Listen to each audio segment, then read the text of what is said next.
Sign 7, you repeat the same patterns, but you don't understand why.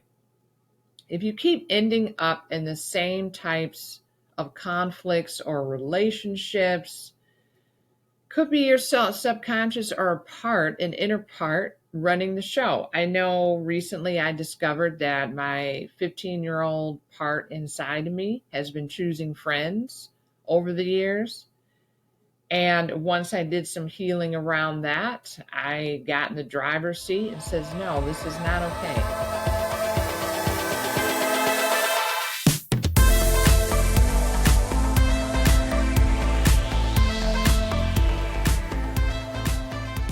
Well, we all think we like to know that we think we know ourselves, right? But what if I told you that many people, including myself, could be missing key signs that prove we're not as self aware as we thought? We do things without even realizing we're doing them. In today's episode, I would love to break down and am going to break down for you 10 signs that you lack self awareness and how to fix them, because we want to show up as our best selves, right? I know I do.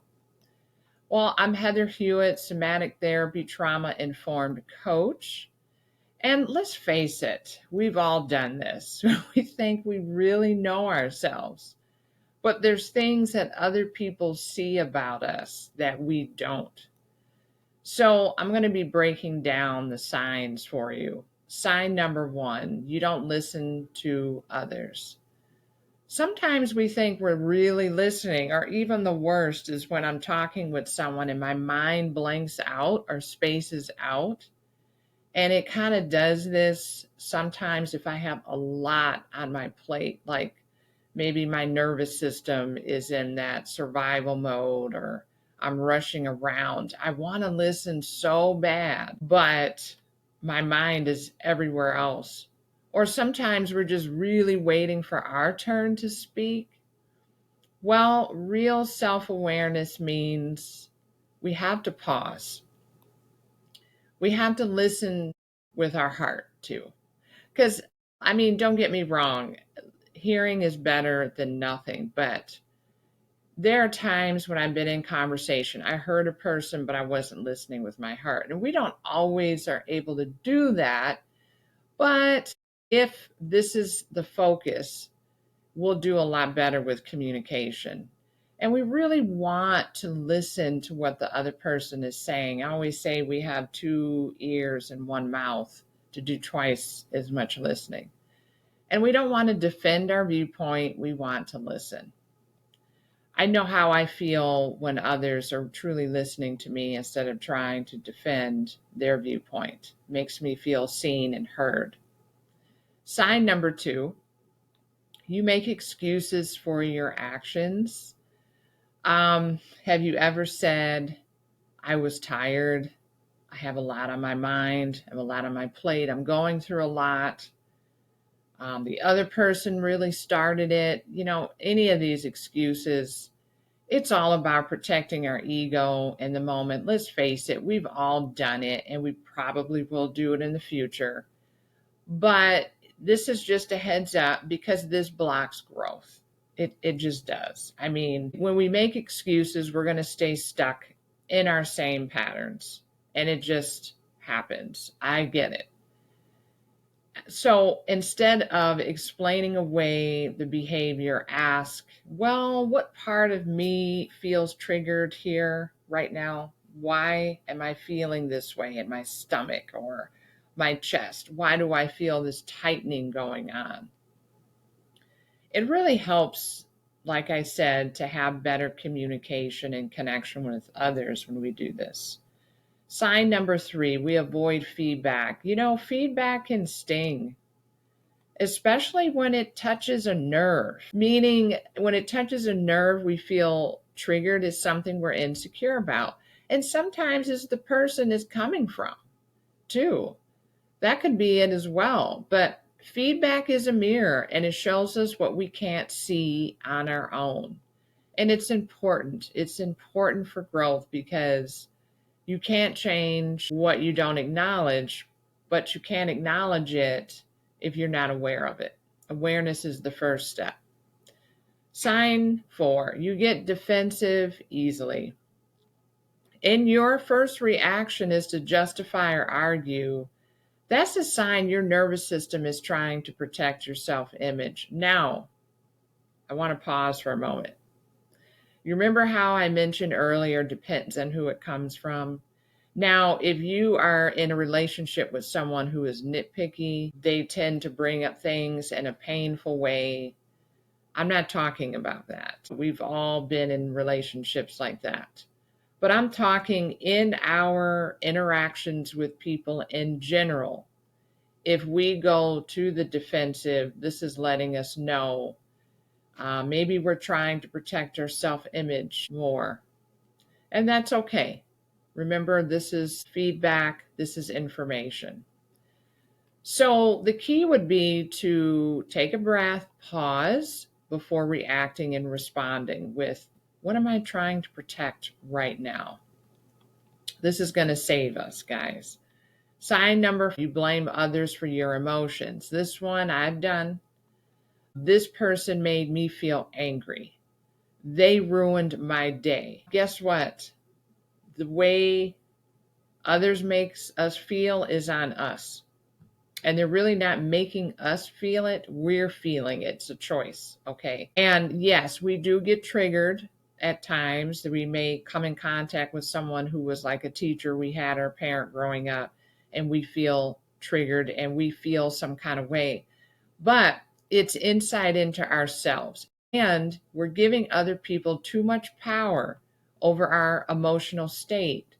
We have to, if when we do that, we disconnect from our own inner awareness. We may feel like, ooh, that stung, or that's a trigger. What is this telling me right now? Because I know this person, they're very loving. They wouldn't do anything to hurt me. So what is this telling me? And notice what emotion is surfacing and what it might be asking you to heal. Then there's sign 6. You're unaware of your impact on others. I've been talking about how important, I learned this recently, God lesson, that there's good intention, but then there's impact. We can have the best intentions in the world, but how's this going to impact somebody? Now, you can do the best you can. If it still impacts them, even though you did this with love, then that's on them. But we have to think about our tone. Is that coming across sharper than we intended? Are we missing a cue somewhere? Self-awareness is really noticing how the other person's energy and how it affects people. One of the reasons why I'm really not caring for audios and messages anymore, especially for important conversations, because you can't see the person's body language. And what do? Sometimes we assume the worst. But don't shame yourself. I mean, we're just trying to connect more authentically with people. Sign 7, you repeat the same patterns, but you don't understand why.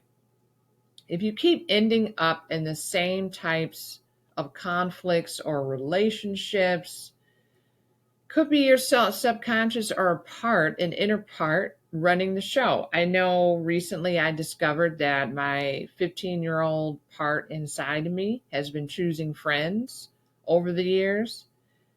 And once I did some healing around that, I got in the driver's seat and says, no, this is not okay.